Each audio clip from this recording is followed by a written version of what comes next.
Jethro, tell us exactly what happened with Miss Drysdale. Well, I come around the side of the house, and I see this here lady fighting with a furry-looking varmint. Turned out it was Miss Drysdale. No, Uncle Jed, it was a fox. The lady was Miss Drysdale. Oh, yeah. So I grabs up the shotgun, and I says, step aside, lady, and I'll shoot it. Well, instead of that, she whipped around and throwed that thing in the air. Well, I shot it on the fly with both barrels. Blew my wife's fox fur to shreds. I wonder if you fainted dead away. I caught her just in time. The chauffeur had to help me get her into the car. She was out like a light. She was stewed to the gills. You said it took 2 men to get her back in the car. You know, Jethro, could be that there fox was Miss Drysdale's pet. Why in tarnation would she want a sneaky old fox for a pet? 'Cause them kind of people are liable to do anything. What kind of people? Ask your pa. Well, I reckon I can't protect you from the ugly side of life forever. You see, Miss Drysdale is what city folks calls what was her husband called it, Granny? Hypochondriac. Yeah, that means she drinks a little. Well, let's be thankful for one thing, Mr. Drysdale. What's that? The tree outside the window. It completely obscures her view of the Clampett estate. Yes. And if that tree should ever lose its leaves and she gets one look at those hillbillies... It shall not happen. The Clampetts have agreed to accompany me to Palm Springs. Fine, fine. Now, you keep them there until I get Margaret back to Boston. Can do and will do. Maybe it's for the best that you know about that poor woman next door, Ellie. Now you can pitch in and help us get her cured. Yep. I'll need you to help find the makings from a sobering up mash.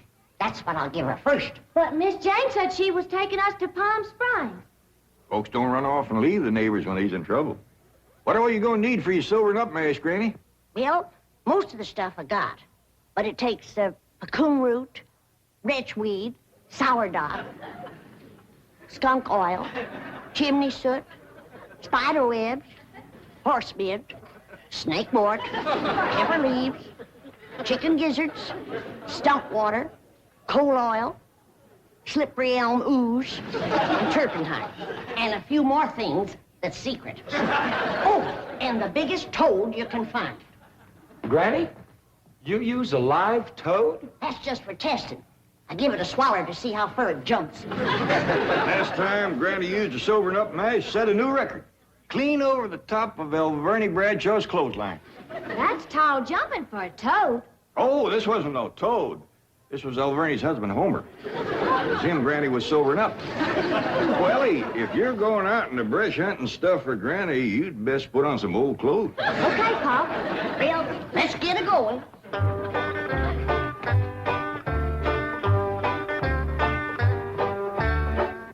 Oh, I pert near forgot. I have to have some goat's milk. After Mrs. Drysdale takes my sobering up mash, she has to have fresh goat's milk every half hour to stop the burning. Well, I reckon Jethro can borrow some. Well-to-do neighborhood like this, folks is bound to keep goats. Everybody except us. We ain't even got a cow. Nor pigs neither. Nor chickens. We ain't even got nothing to pull a plow. You're supposed to be so dad blame rich. I'll bet we're the only family in Beverly Hills that ain't got a mule. I reckon it is high time I was stocking this place. Even Mr. Drysdale's been after me to buy some cattle. Well, good for him. Yeah, just the other day he says to me, Mr. Clampett, you got $25 million in cash. You ought to put some of that money into stock. Well,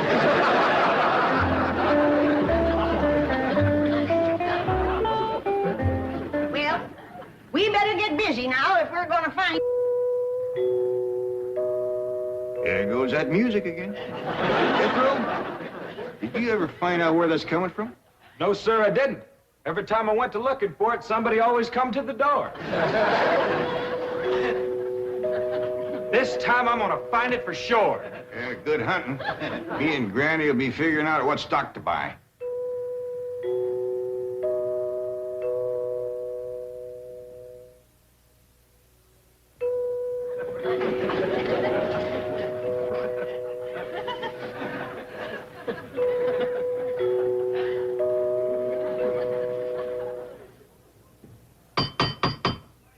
Doggone one that never failed.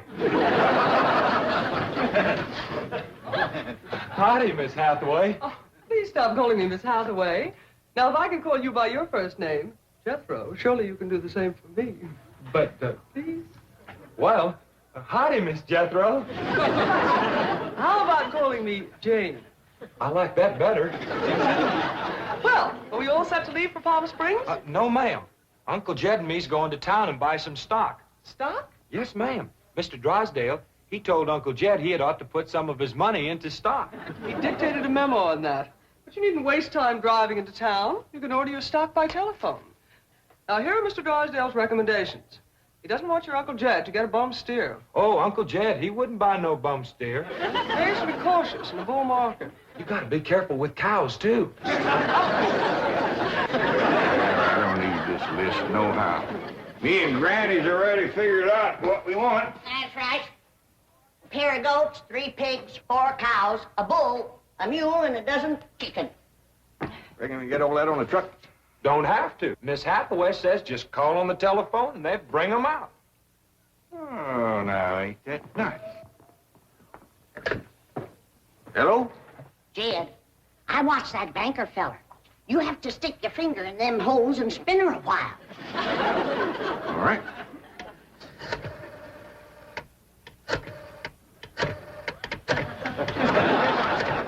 Reckon that ought to do it. Operator, Oh, howdy, ma'am. This here is Jed Clampett. I'd like to buy some stock. what number do you wish? Number? Oh, a couple of goats, 3 pigs, 4 cows, a bull, a mule, and a dozen chicken. I'll give you information. Well, thank you, ma'am. I appreciate all the information you can give me. It's the first time I ever bought stock on the telephone. Perhaps I'd better connect you with a supervisor. 2 heads is better than 1. Supervisor speaking. May I help you? Well, thank you, ma'am. This here is Jed Clampett. I'd like to buy some stock. Do you know the number you wish to reach? Well, that's more or less up to the animals. But the number I want to start with is a couple of goats, 3 pigs, 4 cows, a bull, a mule, and a dozen chickens. This sure is a dandy pen, Jethro. As soon as Ellie gets back from the Drysdale, she can milk this here goat.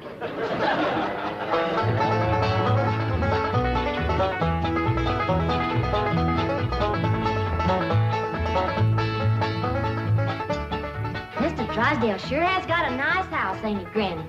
Yep. Nice house, nice car, nice job. But the evil of drink has sure laid a heavy hand on his heart. Never forget, Ellie, drinking is a curse. But you take a drink now and then, Granny. Never more than a thimbleful.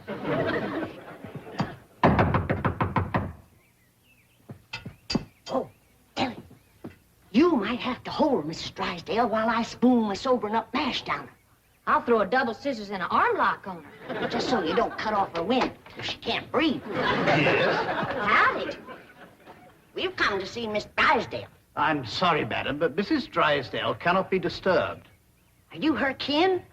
I'm a butler. Oh, that must have been her maiden name. You were taking care of her, are you? I am a butler, madam. Well, I'm glad to see that her family ain't ashamed to help her. Whom shall I say called? Well, this here's Granny, and I'm Ellie Mae. Pa and Jethro would have come too, but they're busy with the cattle. Very good. Hold on now. We've come to see Miss Drysdale. Mrs. Drysdale is indisposed, madam. She is not receiving. Oh, still sleeping it off, huh? Well, when she comes to, you just spoon half of this down her and then stand back. Yeah, she'll commence to doing some tall jumping. Don't bite you. We'll be back later with the goat's milk. Want me to stay and help you do for Miss Drysdale? We are managing, thank you. Are you doing the washing and the cleaning and the cooking for her? Certainly not. Oh, just letting it pile up on her, huh? I am a butler. Oh, Want me to haul him out of there and wrestle him down? kin folks have certain rights. Family comes first. He sure is proud of that family name, ain't he? Yeah. You hear him talk, the butlers don't get wet when it rains. Did you say something, dear? Well, speak up, dear. Can I get you something? Come in. I beg your pardon, sir. The butler said some people from a ranch brought this for Madame. From a ranch? Well, he said they mentioned cattle. They call themselves Granny and Ellie Mae. The Clampetts. They haven't gone to Palm Springs. Yes, sir. Get him in through that gate. That's the way. Suey, Suey, Suey, Suey. Hey, hey. Ah! Get in there. Get in there, Pig. Get in, Pig. Come on. Get Pig. That's the way. Suey. No, surely not. Marie, tell me I'm hearing things. You're hearing things, sir. Cows, chickens, pigs, goats. No.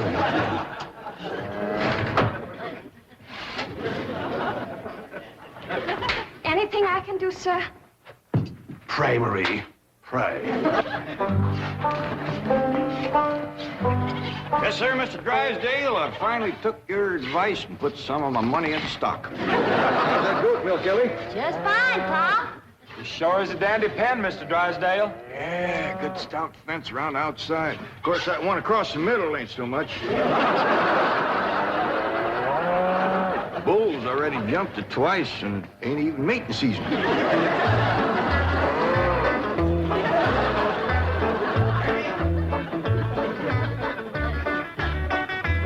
Got ourselves some mighty fine-looking stock. Of course, they need a little fattening up.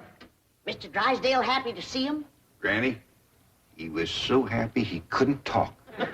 He just kind of hung on a fence and made little gurgling noises in his throat. Well, that poor man has some joy coming to him. I'm glad to be able to help him to forget his trouble for a spell.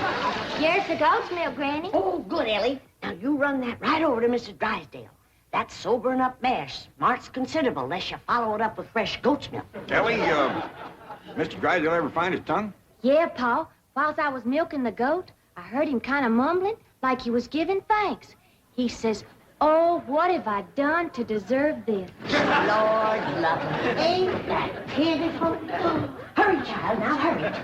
You know, Granny, it gives a person a mighty good feeling to help a neighbor. You betcha. And he needs us, because his wife's kin ain't no help. Who's that? That high and mighty Mr. Butler. That's who came to the door when Ellie and me took the mash over. Wouldn't let us see Miss Drysdale. Well, now, you can't hardly blame him for not wanting folks to see it. Uncle Jed, the bull jumped that little fence again, so I tied him back over on his side. Where's Mr. Drysdale? I asked him to come in for some coffee. It was the funniest thing what happened to him. You know how he was hanging on the fence of the stock pen, kind of gurgling and mumbling happy-like? Yeah. Well, all of a sudden, he points up towards his house and says, "My wife. That's her window." Then he goes tearing off into the bushes like a bear was after him. She took some mash and he seen her jumping. Like Ellie's gonna get there with the goat's milk just in time. Oh, Sonny, Sonny, your mumsy just had the most ghastly dream. I was going to see our new neighbors, the Clampetts, and suddenly this dreadful giant appeared with a huge gun and shot my beautiful fox fur. Isn't that the most dreadful... Claude, what are you eating? Oh, did Ravenswood bring my darling boy some nice fishy fry? Claude. Claude! Marie, come and get Claude. What's the matter, dear? Claude, he's having a seizure or something. Is something wrong? Yes, Marie. Open the window. Yes, let's have some fresh air. No. You take Claude to the doctor. I'll get the window.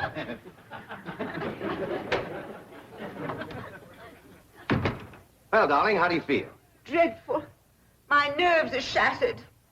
Open the window, dear. Well, it might not be good for you, Margaret. Oh, don't be silly, Milburn. I need oxygen. Besides, I adore the fragrance of that jasmine that grows on the fence of that tennis court next door. Now, open the window. All right, dear, but first I have a surprise. Surprise? Don't move. I'll be right back. Granny, that there butler fellow wouldn't let me through that door again. And he wouldn't take this milk, neither. Why not? He said he wouldn't touch nothing more from us without it was sterilized. What's sterilized? Oh, we had that in school once. That means soaked in alcohol. Alcohol? Appears to me like Mr. Drysdale's got 2 drinkers on his hands. Mrs. Drysdale must be in terrible shape. Fighting me, scratching and clawing people and everything. How do you know? I heard her yelling and screaming clean from upstairs. She says, Marie, Marie, come and get Claude. Sure enough, pretty soon, this poor girl come a-running down yelling. Take me to the doctor. I got Claude.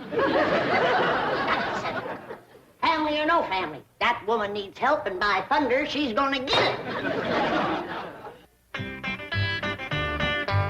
Surprise! Surprise! Milburn, have you taken leave of your senses? You know I'm much too nervous to watch television. But, darling, the doctors in Boston said your nerves were just fine. Those Boston doctors. They had the audacity to tell me that I was perfectly healthy. I said, I'm not paying you all that money to tell me I'm healthy. Milburn, I do not want to watch television. Well, you don't have to watch it, dear. Just listen. There's an exciting Western on. Weston, Milburn, shut that off and open the window. I will. Oh, there we are. Milburn, are you going to open the window or am I? I am, dear.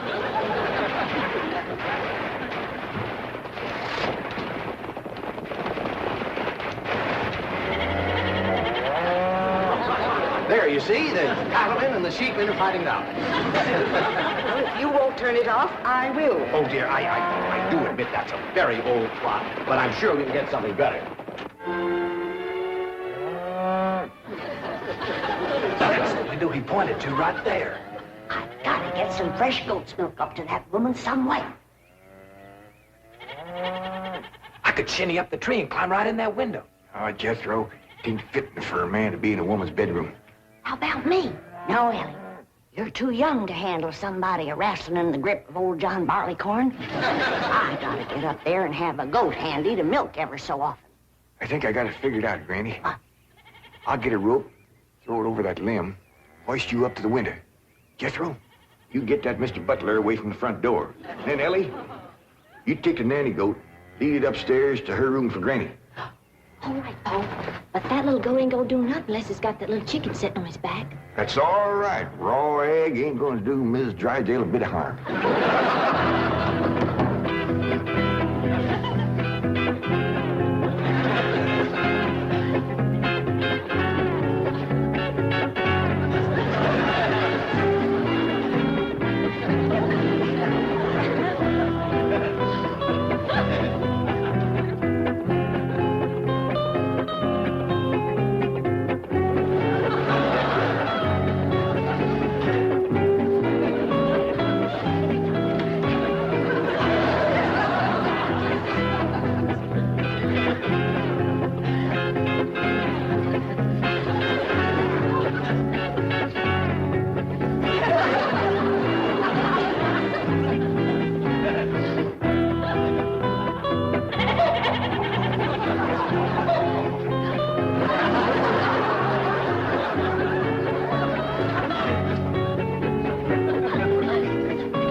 Margaret, what are you doing? Packing.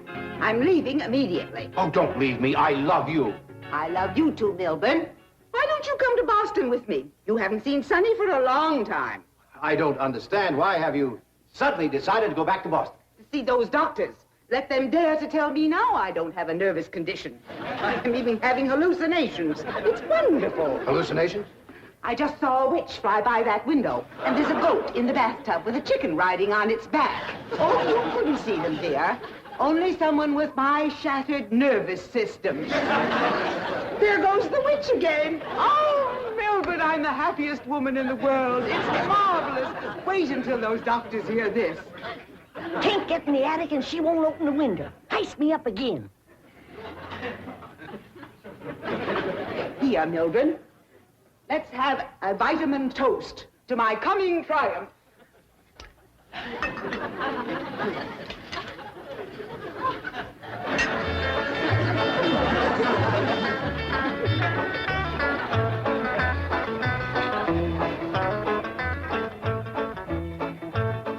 too late, Jed. What do you mean, Granny? We didn't get to her in time. Now she's got her husband on the stuff.